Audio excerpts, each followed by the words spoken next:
Thaís Bilenque. José Roberto. A senhorita se tornou uma grande especialista em Código Civil nas últimas 2 semanas. Conversou com meio mundo sobre esse assunto, pareceristas, advogados, políticos. Como diz a Maria Cristina Fernandes, nossa colega, se eu sou especialista é só em generalidades. Mas eu conversei com os principais nomes do direito civil, eu conversei com a Judite Martins Costa, que é a grande civilista brasileira, e o Cristiano Zanetti, que também é um grande civilista, professor na USP. Civilista é quem é especialista em direito civil. Tá. Que, por sua vez, como falamos na semana passada, é a área do direito que regra a nossa vida, né? Desde antes que a gente nasce até depois que a gente morre, o direito à herança para... Direito à sogra para sempre. A sogra e tudo mais. Então é um direito da vida do dia a dia, né? Cujo código está para ser reformado no Congresso Nacional. Né? Então a gente começou esse assunto na semana passada. E é um assunto que, como você acabou de dizer, afeta todo mundo sem exceção e que talvez a imprensa não esteja cobrindo com a devida atenção, talvez por excesso de outros assuntos, mas e daí a importância da gente até resolver abrir o programa com esse assunto. E o meu papel aqui hoje vai ser o de fazer o papel do inexplicável.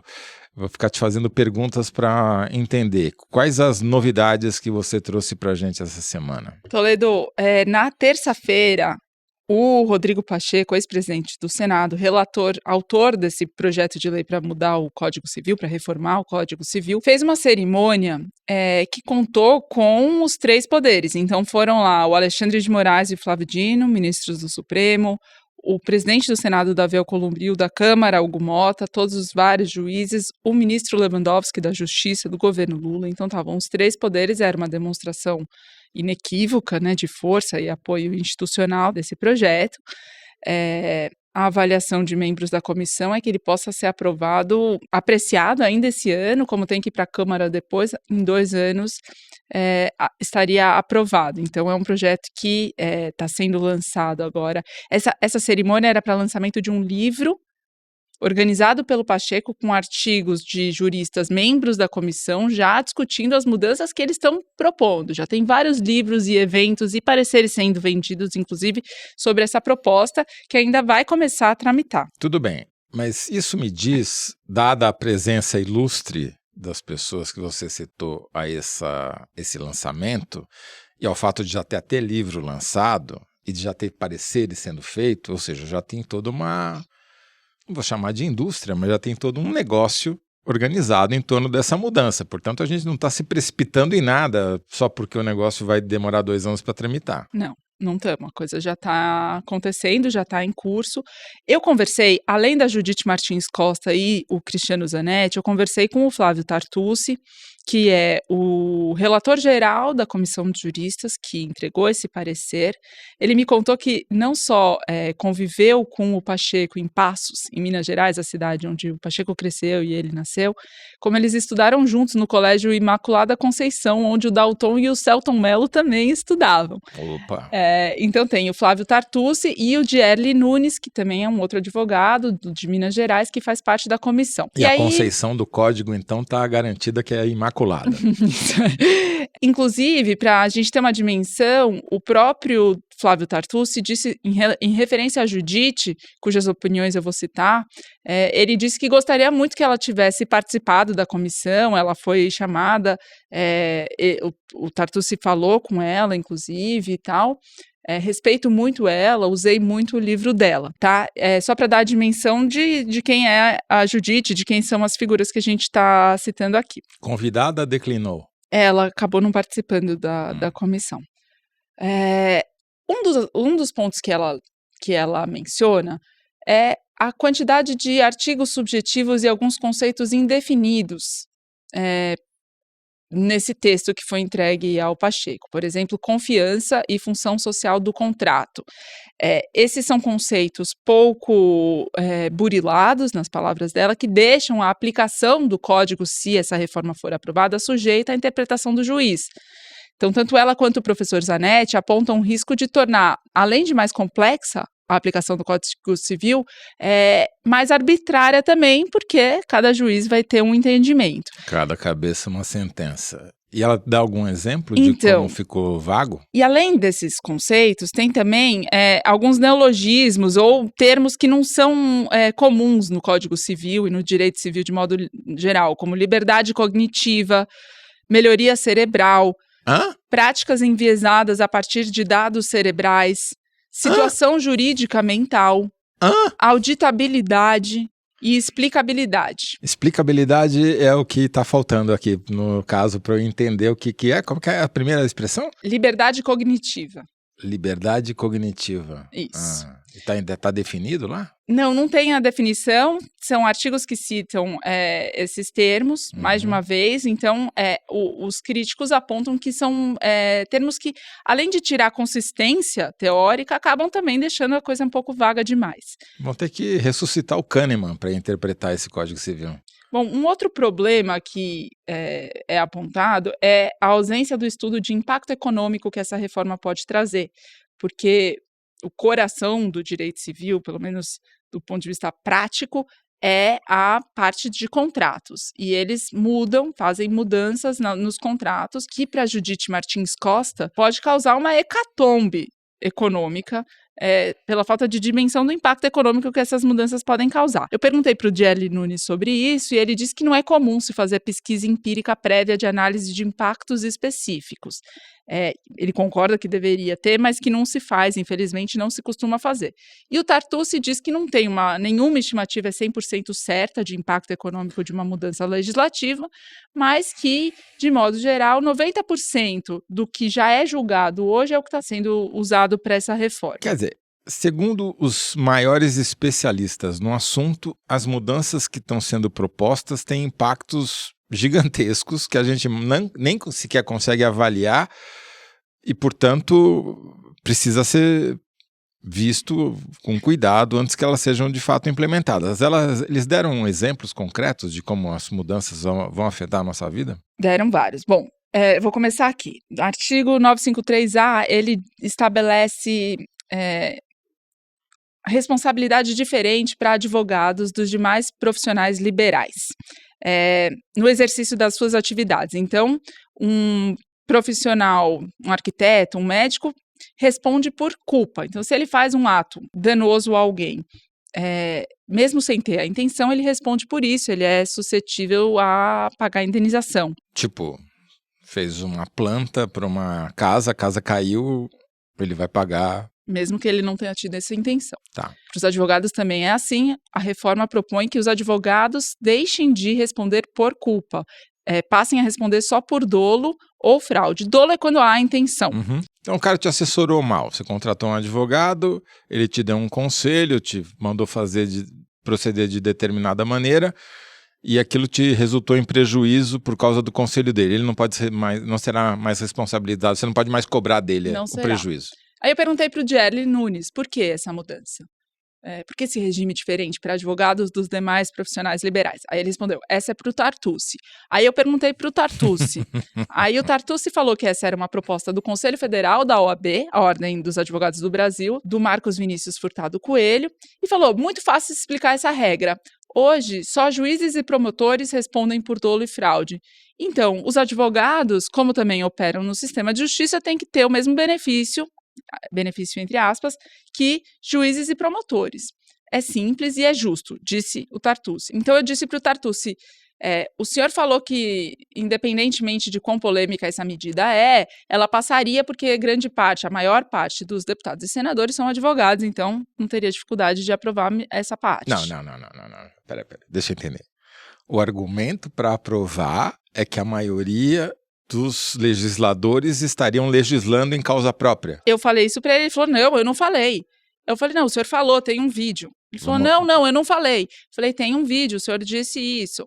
Aí ele falou, bom, a proposta não foi minha, eu só apoiei. Vamos ver o vídeo? Acho muito difícil não passar, né? E até porque a maioria do Congresso, na Câmara e no Senado, eles são advogados. Tá. Ele falou mesmo. Tem outro artigo, Toledo, que é o artigo 1609A, que estabelece a seguinte mudança.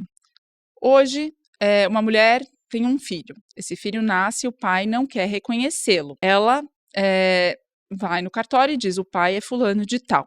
Ele deve se submeter ao exame de DNA para comprovar ou não a paternidade. Se ele não se submete ao exame de DNA, a criança fica sem o nome do pai no registro. Uhum.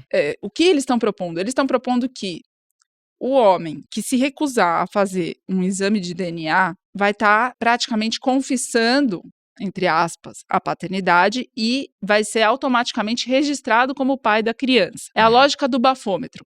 Você é pego numa blitz e se recusa a soprar o bafômetro, automaticamente você perde sua carteira de sua habilitação, porque Mas evita um processo criminal, talvez. conclui-se que você, se não soprou, bebeu. É a mesma lógica aqui, eles estão invertendo o ônus da prova ao pai, que é apontado como genitor.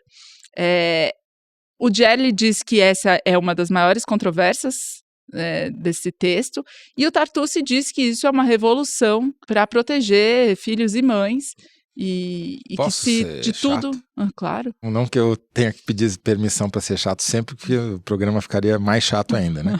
Mas se vale para o artigo anterior a lógica de que os legisladores estarão legislando em causa própria, como a maioria dos legisladores é masculina, eles também não vão legislar em causa própria e vetar essa parte? É o que está para ser provado. Eu pedi entrevista para o Rodrigo Pacheco algumas vezes ao longo dessa semana, ainda não foi concedida, mas é uma das perguntas que eu tenho a fazer para ele. Qual que é a opinião dele sobre esse ponto específico? Bom, sem dúvida nenhuma, vai ser bom investir em clínicas que produzem análise de DNA, né? A demanda vai aumentar.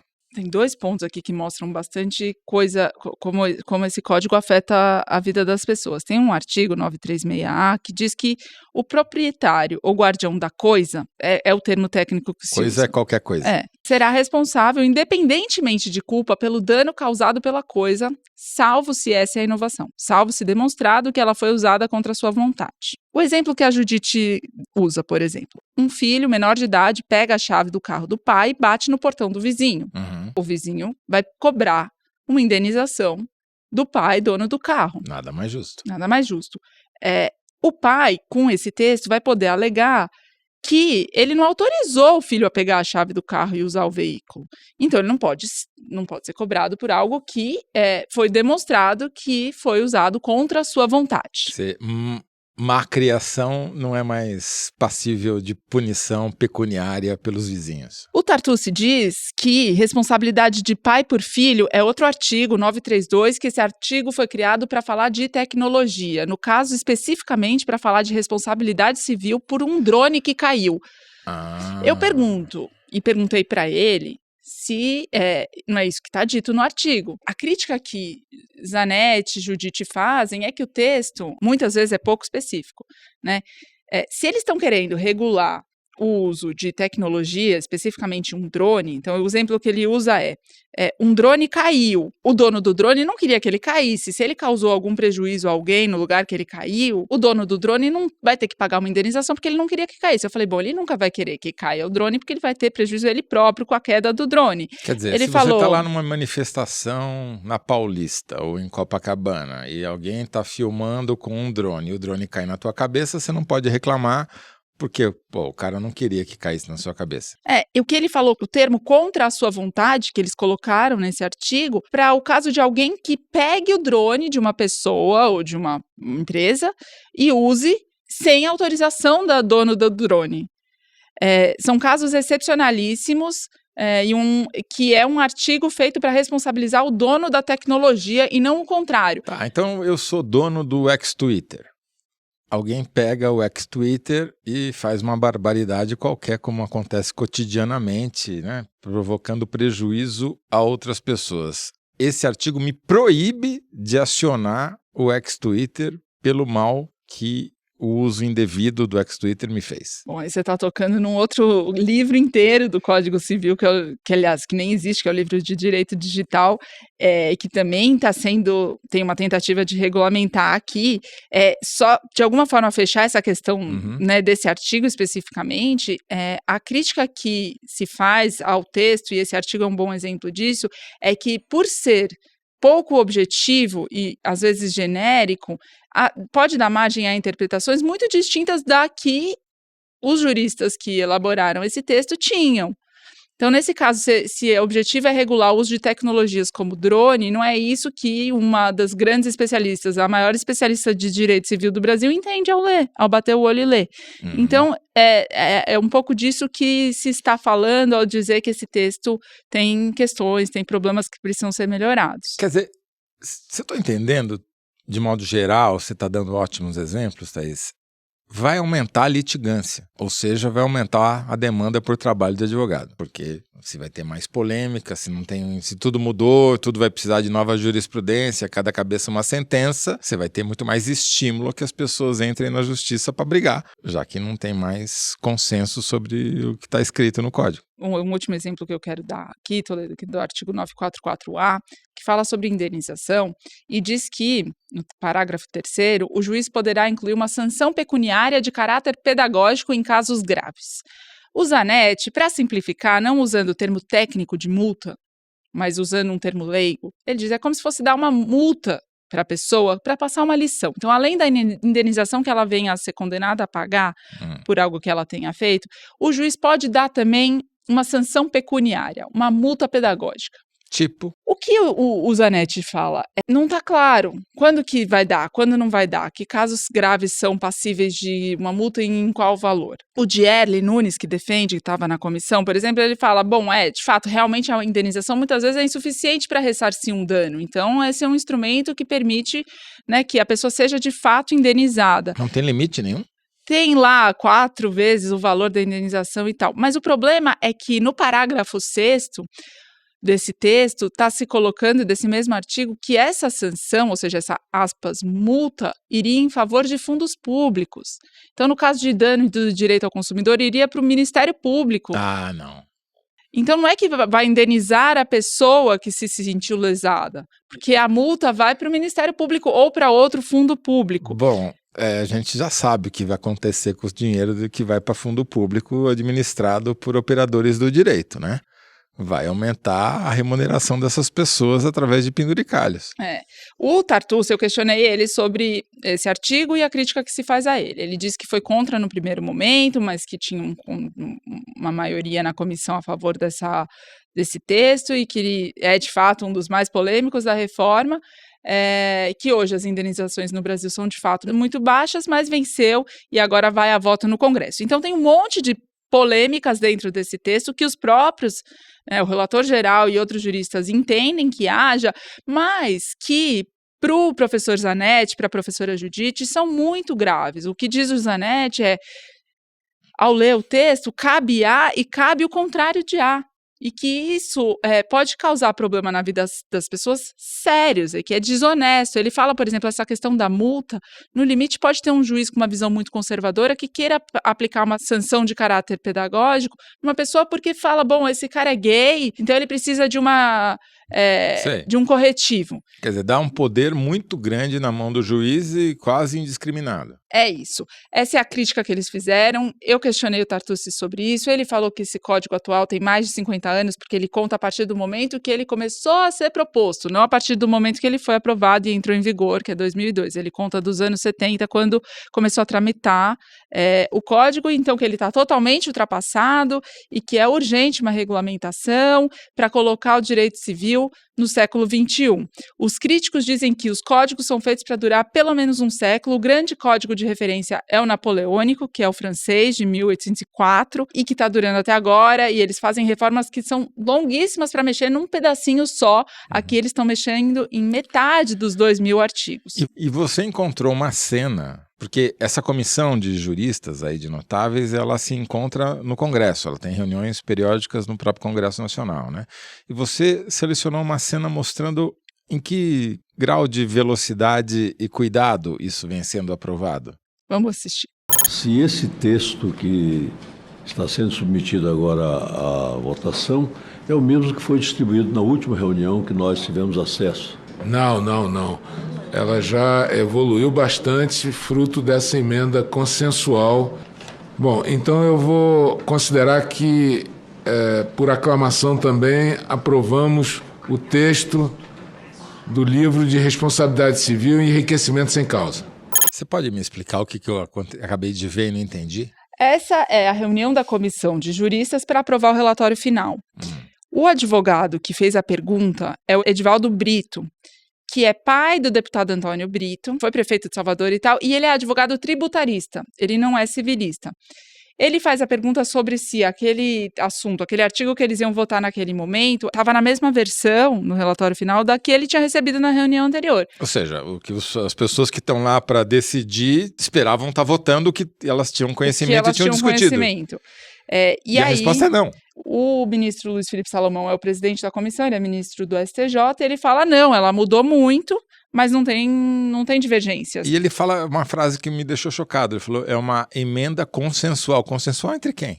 Então, ele fala isso e em seguida a gente fez tem uma edição, né, depois dessa resposta, ele continua falando uma explicação e aí ele fala, então podemos votar, votado por aclamação. É engraçado que é uma aclamação em silêncio, né, ninguém falou nada. Na verdade, valeria melhor aquela frase do Ulisses, quem for a favor permaneça como está, aprovado. Então, Toledo, é isso, mas tem muito mais coisa acontecendo, viu, no Congresso, em Brasília, nos 3 poderes.